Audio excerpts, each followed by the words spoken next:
Hey everybody, I'm Zach. I'm Jesse. And you're watching the Patreon bonus stories. And this week we got a lot, so let's get right into it. So the first one is this.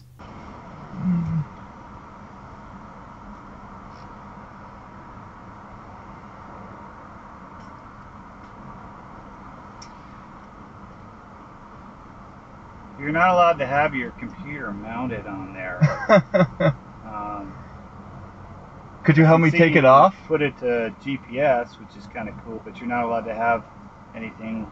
Oh, any screens like this that. is stock with the car. Like, this literally is my only center console. What is this thing? It's called a Tesla Model 3. Maybe that's why. So, like, yeah, I can't remove this. It's like how I control my air conditioning. I see. Yeah, I can see all the controls down there. Interesting. Well, where's your speedometer? Does it go onto the It's right screen? here. Oh, it does? Yeah. I thought maybe it went on the screen or something like that. Does it have other features, like other computer features? Like you can... No, all I can do, it's like car stuff, right? So, some of like the driving settings or like controlling the music, but I see. nothing else. Alright, yeah, I can see you've got... Looks like you've got your... is that your...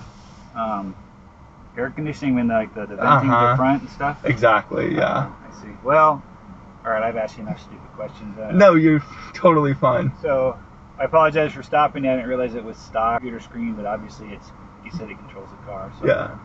Alright, you free to go? Apologize. Hey, not a problem. Take care, drive safely, and pretty slick. Thanks a lot. All right, so what did we just see there, Jesse? So cop pulled this guy over because there was a computer monitor mounted on his dashboard. You cannot have a computer monitor, Jesse. Right. How many times have I told you, don't have your computer monitor open while you're Right. driving? So the cop was right. I mean, I think that this is great. The cop was very polite after he realized He was his very mistake, polite. which is... I was really Nice. appreciative that he was polite. And I mean, most cops are polite. I'll be honest. That's true. That's true. I've never. But what was had nice a was bad that experience. he actually said as he walked away, like, "Wow, really nice ride." Like, and I think this was shot somewhere near Seattle, Washington, because John Hall, whose video this is, and by the way, go check out the video and watch it, you know, on their channel, and support their YouTube channel. Really nice of him to share this experience because it shows the amount of education that needs to take place. I mean, if law enforcement officers don't know what a Tesla is, first of all, if you're a law enforcement officer and you're watching this channel, then you do know what it is. Go tell the rest of your law enforcement brethren and sisters what these are, because you need to know for a bunch of reasons, right? You need to know how to catch them. which you can't. Which you can't. Sorry. You're going to need to set up a roadblock. Yeah. And you need to not pull them over for things like having screens, because that's how the car is made and the DOT approved it. Sure. But also you need to know how to, you know, safely, like if there's a fire, you need to know how to safely get people out of the fire and put the fire out. And like, I don't know, there needs to be a lot of education. There needs to be a lot of education. And I think that this cop is fortunate because he's actually able to pull people over and question them. When I'm driving, I can't pull people over and be like, what was that? What's that? Right. You can't do that. I can't. I wish I could pull people over and give them tickets. That'd be great because I'd be like, hey. Now, I don't know what John had in the car, but like if it were me, I would have said to the officer, hey, let's go for a spin. I've given like our chief of police a spin in the car, and I urge you, if you have a Tesla, give police officers rides in the car. You're going to teach them a lot. Right. So if you are watching this and you're a police officer, you're in law enforcement, organize an event with a local Tesla community group. We'd love to. They're everywhere, Yes. and they would love to show you their cars. Because we would love for you to have them as your police cars. Because, first of all, you're going to sit idling almost your entire life. And these cars idle well because they don't make any noise. They don't pollute, idle. They don't use any running. energy. Right. Exactly. And then when you need to zip out to catch someone, you'll be able to do it amazingly fast, amazingly quietly. Get the P100D. I mean, you'll be the fastest car on the road until the roadster comes out. Think, like, if I was in charge of Tesla, I would have a police division where I would be putting the correct computers in the car, because I mean, officers need, you know, law enforcement software. Yep. They could probably do that with the existing That would computers. be very smart. Wouldn't that be cool? It would be very cool. I also just want to encourage you, if you have a Tesla, give people rides. Yes. Just random people on the street that are like, oh, that's a cool car. Be like, hey, you want to ride? Nine times out of, I mean, maybe do it at an EV event. I mean, it seems weird when a Tesla driver pulls up like, hey, hop in the car there. Want to go for a ride? I've given people rides. It is fun. They want to know what's going on because it's... And you move the needle. You're move the needle. You're changed that person's mind more than Yeah. you think. And next time they go to Thanksgiving dinner or whatever, and they're talking to their family, and their family's like, I heard this or that, they can be like, well, I saw it, and it was actually really cool. Next, let's see how a Model S fares versus an F-16. Check this out.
So F-16 fighter jet. Yeah, so what we're seeing here is this is in Turkey, and this is in an airport that's not completed yet. It'll be complete in November. And what's the name? It's What's the name of this? it's a new name. It's a new airport. That's the name of it. What? That's the name of the airport. Well, it's a new airport. That can't be the name of the airport. No, that's the name of the airport. New airport. Okay. Maybe they're waiting to name it for somebody. Maybe they named it after. Maybe they're going to wait to see who wins the race. No, they named it after John New. That could be it. John New Airport. He invented new things. Anyway, so as we see here, well, first of all, everyone wants to know who won. This is the Kawasaki H2R superbike. Yeah, and racing. This is a superbike. $50,000 motorcycle, by the way. So it means cheaper than a car, but it's an expensive bike, and you need to maintain it. You actually have to bring it in for service every 15 hours. Yikes. Yeah. Then there is the Formula One car. Yep. Kind of unsurprising. It's built for racing. Yep. Driving as fast as humanly possible. Then what car beat? What car came in third? Wasn't a car. F-16 fighter jet. Oh, okay. The jet came in third. Keep in mind this is down the entire length of the runway, so I'm pretty sure that the Tesla topped out. And Right. then it was the Tesla. Right. That's not fair, actually, for what the Tesla does. The Tesla doesn't have a high top speed. It has a very fast 0 to 60, 0 to 100, but Right. it doesn't top out as fast. My thing is let's wait for the Roadster. Let's just see. How Well, the let's Roadster do does. this. Let's do this. Let's use a different metric, Jesse. How about cost? So I just looked up F-16, Wow, we can get one pretty cheap. right? $18.8 million for a F-16 fighter jet, and the operational cost per flight hour has been estimated at $7,000 to $22,000 an hour. I just want to point out that was the price back in 1998, so it's gone up a little bit. I see. But anyway, so that's a little pricey. That's not I my think first that's choice. a So little too What's pricey. the second most expensive car? The second one would probably be the F1 Okay. race car. Well, let's do. What's the cheapest? The cheapest was the Kawasaki. Okay, because but I it want is- a it is car, motorcycle. though. You want a car. Okay. The cheapest, let's see, let's go down the list, is the Tesla. Wow. So the cheapest car in that race. Right. The other two cars were an Aston Martin Vantage Wow. and a Lotus Evora 410. I just love that they put this event together. I mean, think of all the work it took. All the logistics. You know? Oh, yeah. We need a F-16 fighter jet, But, you know, and every expensive car under the sun. The Tesla actually beat the Challenger 605 jet, which is a high-end, executive jet. Right. That's amazing. Right. All right. So this is really cool. This was sent to us by one of our viewers, Mm-hmm. Megan in the UK, and she follows Jeffree Star. And he's basically a YouTuber with 5 million followers, and he does this typical vlogging YouTube style, talking about makeup and cars and stuff like that. Got his Model X completely painted pink, which is cool. I've never seen a pink Model X before. Interesting. And the reason I included this story is, how often do you see a YouTuber driving along in their Mazda or their Honda Civic going like, hey, everybody, check out my Honda Civic, and we're going to talk about that for my whole vlog. Right. This YouTuber gets a Model X, tricks it out, and is showing his 5 million viewers every day this amazing car, is able to vlog in it. I mean, I don't recommend you put your makeup on while you're vlogging in the car while you're driving, but that's what Jeffrey's doing here. Yeah. And what's that saying to a whole millions of people? This is an amazing car. This is how they're finding out about the cars. It's true. Because Tesla's not advertising. And I mean, I just want to point out that you might be saying Jeffree Star looks a bit different than most people that I would see in the world. But keep in mind, he has 5 million subscribers, and those are probably people that you probably don't interact with that often in the real world. This is, I mean, each YouTube channel has a following of very specific types of people. Let's look at Casey Neistat. I mean, he's now driving a Model X. And so that means that all the time his viewers are seeing him driving this cool car. Like, all these YouTubers want to drive Teslas. We don't even know all the rest of the YouTubers that are driving Teslas. In fact, we'd love for you to comment if you know some other YouTubers who are driving around Teslas. So this is a video that everyone has been sharing with us, especially all of our Australian viewers. Let's just take a listen to it. Tesla founder Elon Musk may be in strife after being forced to resign as chairman by US regulators, but the big battery Tesla built in South Australia to shore up the power system is doing well. Experts are impressed by its technical performance, it's providing price competition to the big generators, and it's delivering a healthy return on investment. Stephen Long has the story.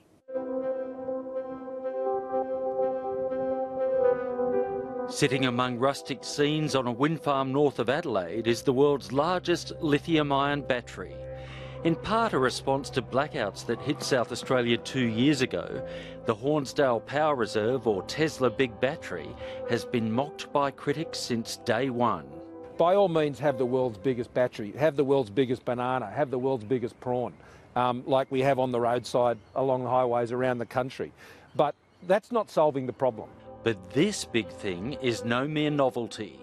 Its ability to be able to respond very, very quickly to the different types of conditions that we see on the power system has been very encouraging for us.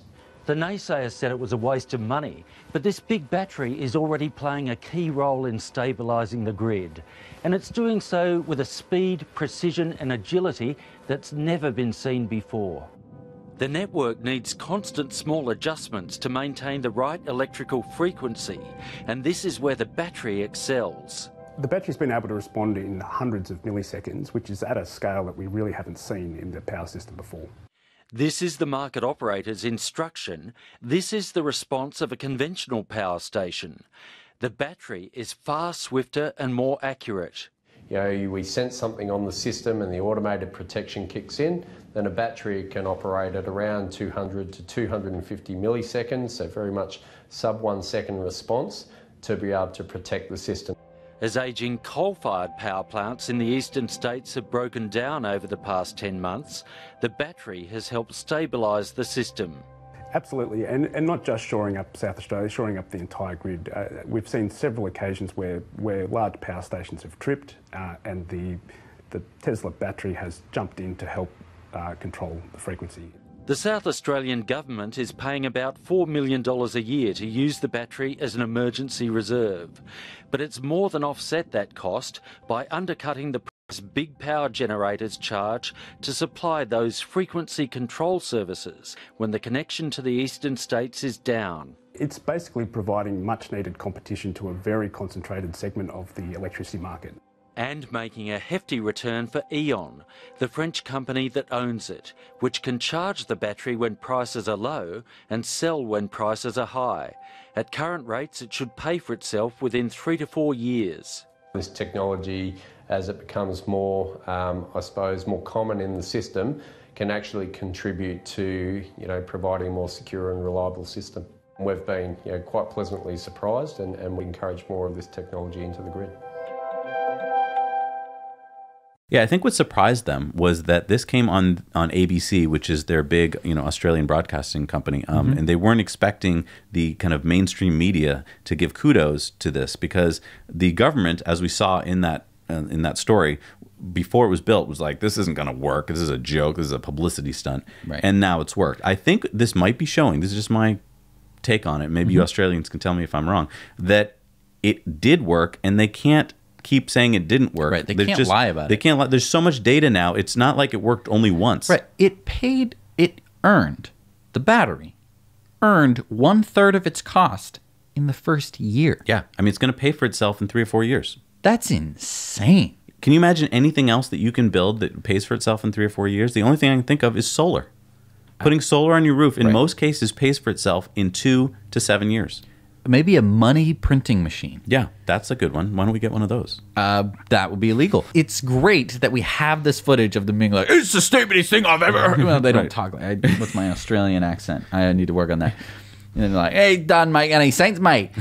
Sorry, Australians. I'm just making fun of your politicians, which I think you can all appreciate because you guys are pretty cool. They're all saying that it won't work, it won't work, it won't work. I like that it's like the biggest banana. Right. It's like, it's not a banana. It's a freaking battery, you moron. It's like right. We're not doing it to just be like, oh, it's the biggest. And we're doing it's it the best. The graph. And the graph is Australians, amazing. where are those politicians today? Have they been forced to backtrack and backpedal on that? Are they now saying like they knew it all along? Right. Are they just being quiet? Like what? Vote them are out. they driven out of office? Because you should vote them out of office. Vote them out. I mean, Australia has so few people. You just need to convince like you and all your friends and their friends, and you can vote them out of office. Exactly. I mean, let's be real. All right, let's talk about this one, Jesse. This really upset me. This one's weird. This is weird. So, first of all, a big shout out to Ars Technica because they did the reporting for this. We're just kind of covering what they did. So, let's talk about what an op-ed is. Okay. What does it stand for? Yeah, I mean, back in the day of newspapers, you would have the editorial page, which is what the newspaper thought about some issue, and then you would have op-ed, the opposite page, where people like you and I could write in, send our letters, and they would print them. And it's a pretty powerful part of a newspaper because people tend to think, well, if the editor thought this was a good enough argument to print, then it's kind of got a seal of approval. And so an op-ed is a powerful place in most newspapers. You don't just print willy-nilly. What's a newspaper? These op-eds are from a former spacecraft operator. His name is Richard Hagar, who supposedly worked on the Apollo 1 program back in the 60s.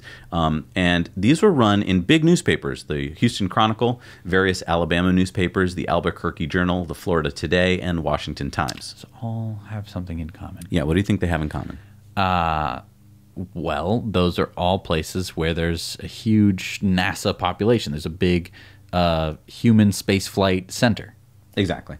That's exactly right. So that's kind of weird, first of all, on its face, right? That they're printed there. So, but I mean, what do these talk about? So the op-eds basically stated things like this, quote, "It's concerning to learn that some of the newer private space ventures launching today don't appreciate the same safety standards we learned to emphasize on Apollo. I suppose Mr. Musk's inexperience is replacing the abundant safety protocols drilled into us after witnessing the Apollo 1 disaster. Astronaut safety is NASA's #1 priority on any space mission. There is no reason it should not be for private space travel, but commercial space companies like SpaceX play by different rules." So these were the op-eds. They were a lot like that. They stated things like, for instance, the Falcon 9 gets filled with propellant when the astronauts are already on board. And he was basically saying, you can't do that. That's not safe. And we're talking about because Apollo 1, that happened and that blew up. Right. Now, what I want to point out is, first of all of these safety protocols are overseen by NASA. Nothing happens just because SpaceX or Boeing wants them to. NASA checks this stuff 9 times to Sunday. Right. So, also, what you did in the 60s does not equate to what you do in 2018. Right. Like, these are different propellants, different technologies. So that's another part. We have new sensors and But here's the computers. thing. He's welcome to write that op-ed. Right. It's good that you print it. Yeah. Good, that's wonderful. But here's the thing. He didn't write most of them. Yeah. So 4 out of 6 of the op-eds that were written, and they were submitted by Josh Brevik and Casey Murray of a company called Law Media Group, or LMG Public Affairs. So SourceWatch's website calls LMG a secretive Washington, D.C. public affairs firm with a history of placing op-eds, and it seeks to mask the op-eds' financial sponsors. Okay. So guess... wait, let's backtrack here. So you're saying that basically 4 out of the 6 op-eds... So Ars Technica contacted Hagar, and it turns out he did not submit those. They were submitted by 4 LMG. out of 6 of them. So they were submitted by these 2 guys from... Right. And if we go to LMG's website, we see who sponsors LMG. Well, right there on the front page, Boeing is one of their sponsors, along with Comcast. So here's my question. You're Boeing. Why not just focus on building a damn good rocket and then shut the hell up? Why do you need to send a bunch of crap at your competition in the specific markets that you're competing in? Right. It's not like they did some digging, found out some actual evidence, and then brought it to the news. Right. They're just doing FUD. That is so frustrating. I know. I mean, you're Boeing, right? And I mean, I suppose if you're Boeing, you just must just be like, oh my gosh, like we're being outdone by this guy who just thought that landing rockets was a good idea. I mean, we thought that it wasn't a good idea. Can you imagine in the boardroom at Boeing, they're like, crap. What are we going to do? What are we going to do? Like, we're so far behind this startup guy that we thought wasn't even going to be a problem. Right. That their solution is to print fake news stories to try and discredit him. And you know, the thing is, it kind of works. I mean, it's a very powerful strategy because if you get public opinion against you, oh, SpaceX isn't safe. I don't want them flying with NASA. NASA, cut their funding. Right. Because, I mean, they're running these stories in D.C., and so, you know, you have some gullible senators, clearly, reading these newspaper articles. And so, you know, when it comes time down to vote, they're going to make terrible decisions because it seems like that's kind of what they do. Anyway, sorry to vent to you guys, but I mean, we just want to let you know what's going on in the world. This is stuff you're not going to hear about in the mainstream media. They don't report this stuff. And that's why you got to educate yourself by digging deeper. And that's what we're doing here. So shout out to Ars Technica for digging deep. That was really good reporting. And that's what reporting should be. Right. And that's what we hope to bring to you guys every week. And that's what you guys support. And that's amazing. And I mean, I just, you know, if you're wondering, like, maybe you're one of those guys that came over here and spent $1 and you're like, should I keep supporting these guys? We don't spend the money on lavish parties and champagne. We were up all night last night doing our research, writing these, and then, you know, back at it this morning to get the news to you. Like, and we don't get that money. That money we're putting into microphones and cameras and, you know, editing. And our editors. And all a lot sorts of editing. You know, podcast, you know, if you're listening right now on a podcast, that's because it goes out on a podcast host that we need to pay for. These are all things that it takes to run the channel. So you're supporting us to do that, and that's how we're able to grow. And by growing, what do I mean by that? I want to get this so that we can actually contact these newsmakers. Reach out to them, get their stories, talk to them, get the full story. Go on their shows, make them look like idiots. Exactly. I mean, there's so much we can do. And you've already helped us do that by getting to 70,000 subscribers, which we're about to hit any day now. That means that when we write to these people and we reach out, they get back to us a lot of times now because they're like, oh, wait, what? Right. There's a lot of CEOs of very interesting startups and companies that want to interview with us so we can ask them the questions that you want us to ask them. Right. We're here for you. I mean, you can send us what you want to know and we can go out there and try and find it. Right. So thank you guys for supporting the show. You make that possible. I feel like we're preaching to the choir. This growth. It is. They already know. True. But thank you so much. You guys are awesome. And, you know, we look forward to this every week, being able to talk to just you guys, the Patreons, the supporters of our show, the changers of the world. Yeah, love it. Thank you so much. Now you know.